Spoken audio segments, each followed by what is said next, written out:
"What for?" said Alice. "Did you say what a pity?" the rabbit asked. "No, I didn't," said Alice. "I don't think it's at all a pity. I said what for." "She boxed the Queen's ears," the rabbit began. Alice gave a little scream of laughter. "Oh, hush!" the rabbit whispered in a frightened tone. "The Queen will hear you. You see, she came rather late, and the Queen said, 'Get to your places!' shouted the Queen in a voice of thunder, and people began running about in all directions, tumbling up against each other. However, they got settled down in a minute or two, and the game began. Alice thought she had never seen such a curious croquet ground in her life.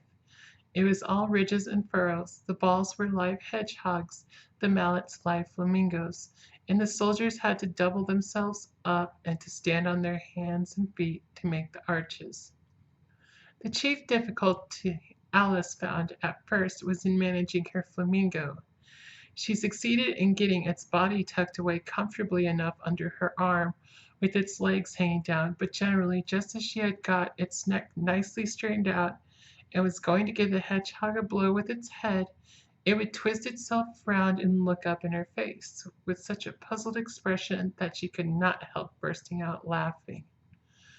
And when she had got its head down, it was going to begin again.